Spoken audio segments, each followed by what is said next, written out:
Hi students, welcome back. Let's continue with the internal data forwarding. It's one of the mechanism for instruction pipeline which is used to increase the pipeline performance.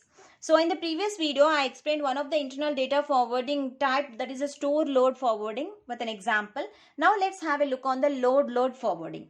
So what is this load? Load forwarding or fetch forwarding, both are the same, students. Whenever you have seen the word fetch, don't get confused, because loading and fetching both are the same only. Fetch forwarding. So let me write the instructions. Load means I have to write the two load instructions, and here what I have to do, I have to replace the memory access with the register transfer operations, so that my data it improves the throughput of the pipeline process. That is the main motto of the internal data forwarding. It is going to improve the throughput of the pipeline process. Let me take the two instructions. Load R1 comma M, load R2 comma M. Okay, so if you clearly observe how many memory access here is there.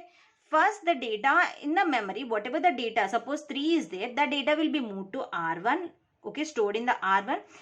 At the same data, 3 is also stored in R2. That means 2 memory access it is doing.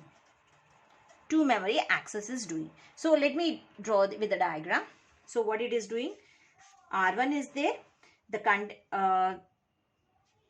first the memory, this is a load operation, right? From memory to access unit. So the data from the memory will be sent to the access unit, from there to R1 register. The same data sent to access unit and then stored in R2. So two memory operations are performing. This is one operation and this is another operation. So two memory access are there. Now I am applying a load forwarding technique. So what it is doing? The load forwarding technique here. So load R1 comma M. So this is the same. Means the content of memory. What it means? The content of memory is moved to R1 register and the content of memory is moved to R2 register. This is what here happening. Now here what I am doing? Load R1 comma M.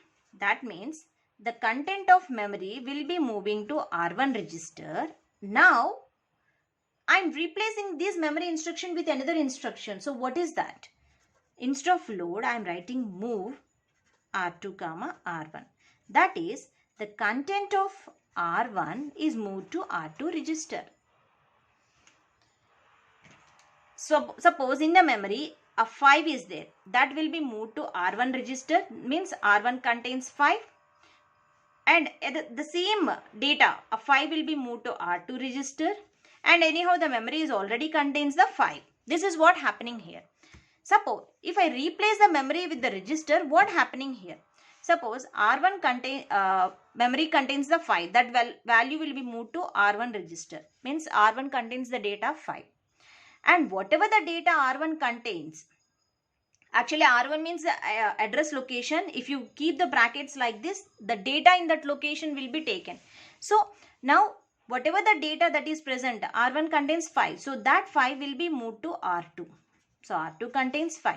Anyhow, the memory is already contains the 5. It is just moving. It is not deleting. Okay. A copy will be sending to the register. That's it. So how many memory access here? Only one memory access. So I replace the wherever it is possible the memory with the register, so that the accessing time will be reduced. Means it saves the time, because the memory access time is less when compared to the register transfer operations. So let me draw this diagram. So here what happening here, students? The memory, whatever the data, that will be sent to the access unit. So from access unit, it will be stored to the R1 register. So from R1 register, it is moving to the R2 register. Okay. So hence, two load or fetch operations are replaced by one load and one register operation. So here two load operations are there. Two load or two fetch operations are there. Those will be replaced with the one load and one register operation. So move, it's one of the register operation. Okay, we are moving the data from register to register. So let me write that point, to load or fetch operations are replaced by one load. So here one load and one register transfer operations. So whenever I replace the memory access with the register transfer operation, automatically it improves the throughput of the pipeline processor. So in the next video, we will see the another type of internal data forwarding, that is a store forwarding. Thank you.